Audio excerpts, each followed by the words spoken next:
욥기 하면 딱 떠오르는 이미지가 있죠? 아마 대부분은 엄청난 고난을 그저 묵묵히, 정말 묵묵히 견뎌낸 한 남자의 이야기를 생각하실 거예요. 그런데 말이죠. 욥기의 진짜 이야기가 우리가 아는 것과는 완전히 다르다면 어떨까요?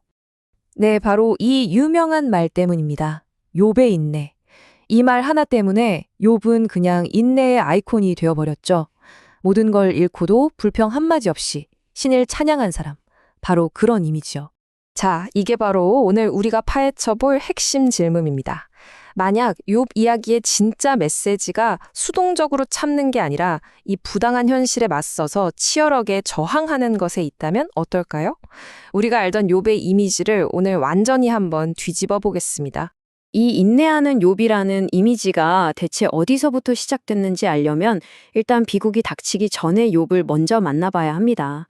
그는 뭐랄까 그야말로 완벽한 사람이었어요. 성경을 보면요, 욥은 그냥 흠잡을 데가 없는 사람입니다. 하나님도 인정하고 주변 사람들도 다 인정하는 그런 의인이었죠.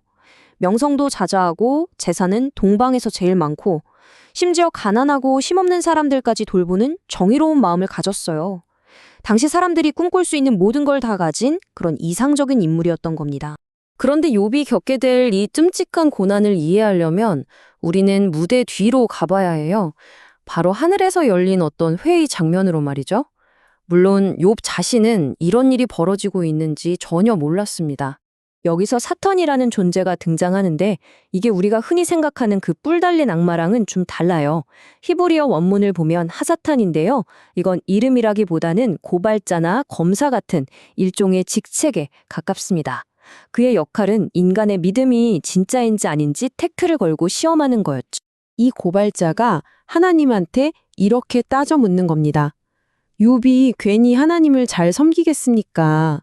하나님이 복을 잔뜩 주시고 울타리를 쳐서 보호해 주니까 그런 거죠. 그러면서 내기를 겁니다. 그 모든 걸 한번 싹 걷어가 보세요. 분명히 하나님을 저주할 겁니다. 라고요.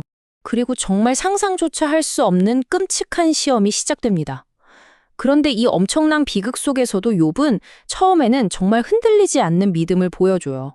바로 이 모습, 이 장면 때문에 우리가 인내하는 욥을 떠올리게 된 거죠. 자, 이제 욥의 소식을 듣고 그의 세 친구가 위로하러 찾아옵니다. 그리고 이 만남이 욥기 전체 분량의 거의 70%를 차지하는 아주 길고 지루한 논쟁이 시작이 됩니다. 이 슬라이드가 사실 28장에 걸친 긴 논쟁의 핵심을 딱 보여주는데요. 아주 간단해요. 친구들은 계속해서 네가 고통받는 걸 보니 너 분명히 죄 지었어. 이건 벌이야. 라고 주장하고요. 욥은 필사적으로 아니야. 나는 억울해.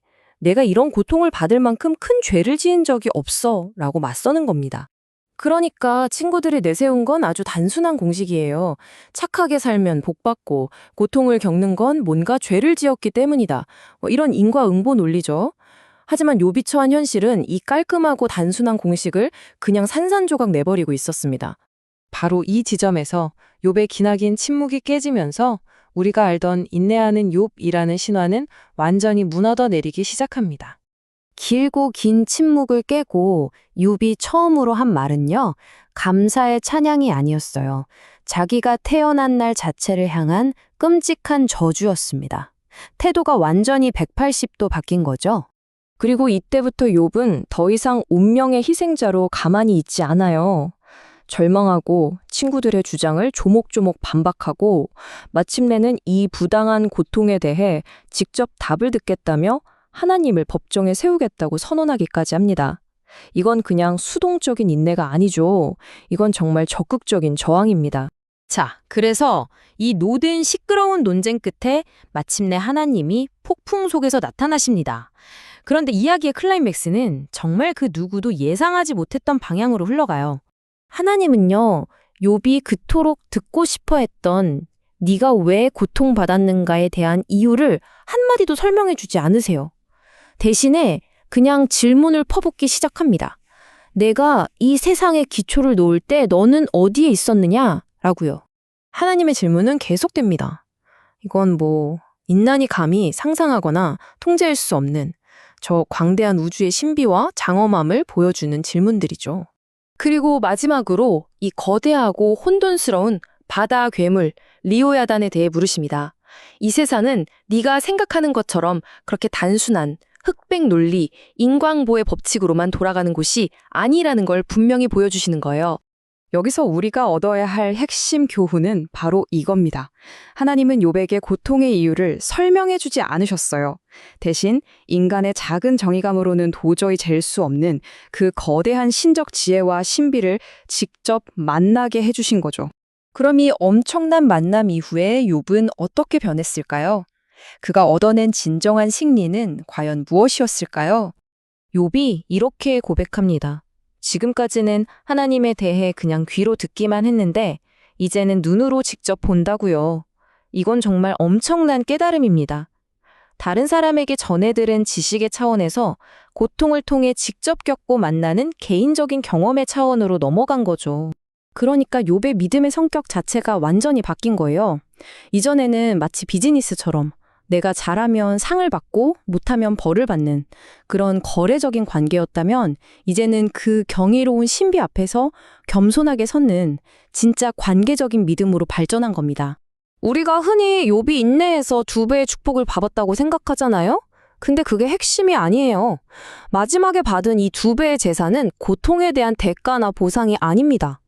새롭게 맺어진 이 더 깊은 관계 안에서 모든 것이 회복되었다는 상징인 거죠. 그래서 욥의 이야기는 마지막으로 우리에게 이런 질문을 던지는 것 같습니다. 살면서 도저히 이해할 수 없는 고통이 찾아왔을 때 우리는 그저 명쾌한 설명만을 원하고 있나요? 아니면 그 고통의 경험을 통해 뭔가 더 크고 깊은 존재와의 만남을 추구하고 있나요?